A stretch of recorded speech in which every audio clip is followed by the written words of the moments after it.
அதிமுக ஆட்சிக்கு வந்தால்தான் சட்டம் ஒழுங்கு சரியாக இருக்கும் என்று பொதுமக்கள் நம்புகிறார்கள் என நியூஸ் 18 கேண்டிட் வித் கேண்டிடேட் நேர்காணலில் பர்கூர் தொகுதி அதிமுக வேட்பாளர் இசி கோவிந்தராசன் தெரிவித்தார். இப்போ நீங்க பர்கூர் தொகுதி முழுவதும் சுற்றுப்பயணம் மேற்கொண்டிருக்கீங்க. கள நிலவரம் எப்படி இருக்கு? கள நிலவரம் அருமையா இருக்கு. அம்மாவின் ஆட்சி வரணும்னு சொல்லிட்டு ஒட்டுமொத்த தாய்மார்களும் விரும்புறாங்க. இந்த பர்கூர் தொகுதியில ஏற்கனவே திமுக வேட்பாளர் இருக்காரு. இப்போ நீங்க ஜெயிச்சு வந்தீங்கன்னா இந்த தொகுதி மக்களுக்கு என்ன வாக்குறுதி தர இருக்கு? கண்டிப்பா ஒரு நல்ல ஆட்சி, எடப்பாடியார் தலைமையில நல்ல ஆட்சி நடக்கும். பெண்களுக்கு பாதுகாப்பு கண்டிப்பா கொடுப்பாங்க. அதாவது அம்மா ஆட்சி 10 வருஷத்துக்கு முன்னாடி இப்ப அம்மா ஆட்சி செய்யும்போது ரவுடிங்களே எல்லாம் ஆந்திராவுக்கு ஓடி போயிட்டாங்கன்ற ஒரு செய்தி எல்லா இடத்துலும் பரவி நிம்மதியா இருந்தாங்க தாய்மார்கள்லாம். ஒரு 5 வயசு குழந்தை 3 வயசு குழந்தை விளையாடுறதுக்கு போனா கூட கொஞ்ச நேரம் ஒரு 2 மணி நேரம் எல்லாம் கூட தேட மாட்டாங்க. அப்பெல்லாம் தேட மாட்டாங்க, எங்க பசங்களோட விளையாடுன்னு இருக்காங்க அப்படின்ற சுச்சுவேஷன் இருக்கும்.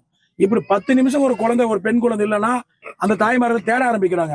அதுக்கு காரணம் என்னன்னா இந்த சட்டம் ஒழுங்கு சரியில்லை, பாதுகாப்பு இல்லை.